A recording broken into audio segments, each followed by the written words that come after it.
Assistance Dogs is a registered 501c3 nonprofit program located in Detroit Lakes, Minnesota. Its mission is to train psychiatric service dogs for qualified U.S. military veterans. In 2010, a passionate and highly qualified person by the name of Linda Widowich and various dedicated members of the community were the driving force in a joint effort of Lucky Dog Boarding and Training and local rescues to launch a program called Patriot Assistance Dogs, also known as PAD. PAD obtained their registered nonprofit status in the quest to live the PAD mission of providing highly trained, certified psychiatric service dogs to qualified U.S. military veterans. 2012 saw the first certified service dog teams, which now number over 200. Due to circumstances, dogs retire, due to age, or veterans and dogs pass away. Not all those teams are active at this time. Volunteers have been the driving force of the success of PAD. As a nonprofit, donations and grants have been the way of financial life. As the organization grew from certifying 5 teams a year to over 20 teams annually, growth required an investment in organizational structure. In 2018, 4 part-time positions were created. So how do things work? First, the dogs. Approximately 80% of the dogs in our program come from rescues, humane societies, and private donations. We have had a small breeding component as a result of donations, but puppies present a huge challenge in resources and training. The optimal candidate is approximately a year old. The dogs can either be mixed breed or purebred. What we are looking for is temperament and trainability.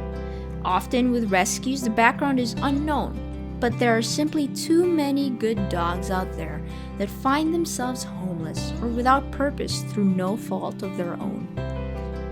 Dogs pass a formal temperament test and, if accepted, receive full veterinarian care, including vaccinations, spay or neuter, and when they reach or are deemed 1 year of age by a veterinarian, they receive a full medical physical evaluation of heart and cardiac disease, eyes, dental, hips, and elbows, including x-rays.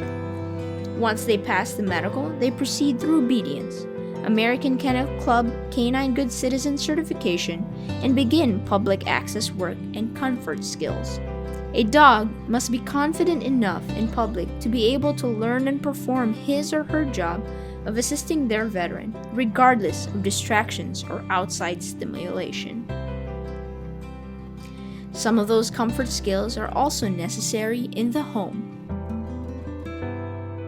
There is no perfect dog, nor is there a perfect human handler. All dogs are given the opportunity to learn to mitigate anxiety, veteran personal space in public, night terrors, road rage. Some can do it all, some cannot. Not all veterans may need every skill, and that is part of what is considered in the matching of dogs to veterans.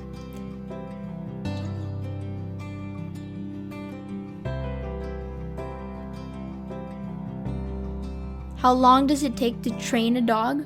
Depending on the dog's adaptability and willingness to learn, maturity, how much exposure to living in a household, people socialization, and obedience they have when accepted into the program, an average of 6 to 9 months is probable. Some dogs excel, some require more time. There are several training phases that a dog must be proficient in before being deemed ready to pair with a veteran. The dog is taught several things. Space mitigation involves a couple terms that most military personnel can relate to. Block is to physically move in front of the veteran. Getting the 6 is to mitigate and observe the space behind the veteran. Public spaces and crowds are frequent anxiety triggers. The dogs are taught to find outside, meaning that they will take the veteran to the closest exit out of a building. Additional comfort skills are used to mitigate anxiety, night terrors, and often to keep the veteran present in the current space and time. The dog is taught to initiate contact, starting with a nudge or touch to the veteran, including a full body check-in by stretching up to interact with the veteran at face or eye level. These are psychiatric service dogs. We do not train for seizures, diabetic alert, or mobility assistance. We also accept veteran-owned dogs that qualify into the program. The veteran must complete an application and be accepted into the program. Then they and their dog attend a one-day clinic that includes the temperament test and an assessment of the dog. They must also have passed the AKC Canine Good Citizen certification or obtain it before attending their formal training class. How does the veteran get accepted into the program? Applications may be downloaded from the PAD website, or an application packet may be mailed out to the veteran. The process includes a letter from a mental health care provider in support of the veteran needing a service dog, copies of military discharge status, personal letters of recommendation, and a letter from the veterinary clinic they will be taking their service dog to. There are no age restrictions in our program, and we accept qualified U.S. military veterans that pass the application process. PAD serves veterans within Minnesota, North Dakota, South Dakota, Iowa, and Wisconsin. After the application process is completed, a phone interview is scheduled. If the result of that interview is that the veteran is accepted into the PAD program, the veteran is scheduled to attend a week-long class where they will be matched with their service dog. Class covers leash and obedience handling skills, public access, EMS and fire department training, public access work at large stores, the courthouse, which supports us by allowing us to go through the screening process. Veteran teams are coached through navigating stairways and elevators, eating at restaurants, and the local transit bus donates a driver and their time for public transportation exposure. The veteran is also required to pass the AKC Canine Good Citizen certification in order to leave with a dog at the end of the class. We also teach grooming and hygiene skills, vaccination and veterinary care, expectations, exercise, training, maintenance, nutrition, travel, service dog expectations, and help the veteran understand what type of changes a service dog will bring to their lives. The veteran is no longer invisible. A service dog does create some attention from the public. They are also accepting a service dog with a value of approximately $15,000. There are many responsibilities to shoulder, and the difference between a working dog and a pet dog is an important distinction for care and training. The Americans with Disabilities Act is covered in depth, so there is an awareness of what is legally supported for a service dog. A service dog to a veteran is a medical prescription, or even a prosthesis, if you will. And the veteran and dog have rights that are not always understood by businesses and the public. There are several contracts that are signed by the veteran before they leave their class. They have a minimum of 6 weeks to 6 months after class to complete a public access test. They must return to Detroit Lakes to complete the test and are offered multiple dates during their 6 months to accomplish this.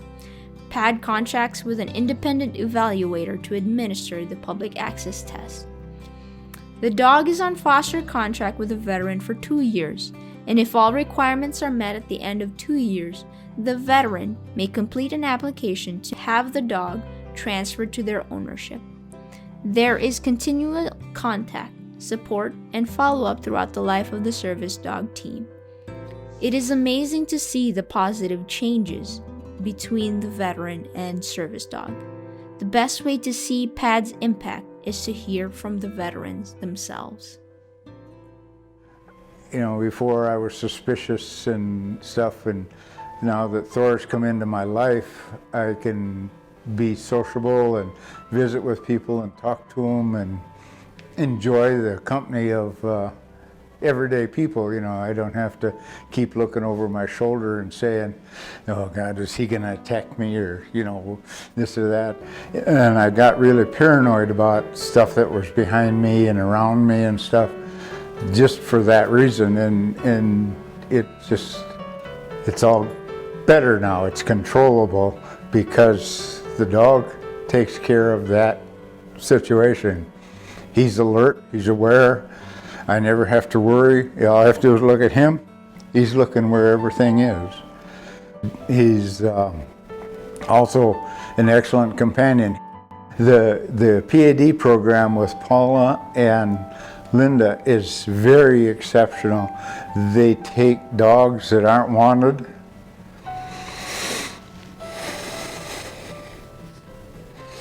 Sorry. And people who aren't wanted, and they make whole people out of them again.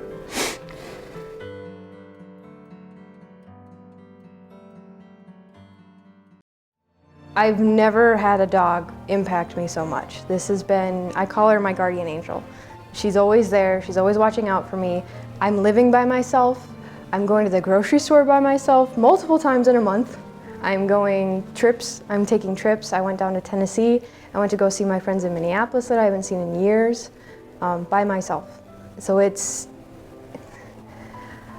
I met my goal. I met my goal of being strong enough and healthy enough to be able to take a job. And I actually just accepted a really great job in New Mexico. And that would not have been possible if I had not gotten my Dixie. And she's coming with me, so I'm so excited.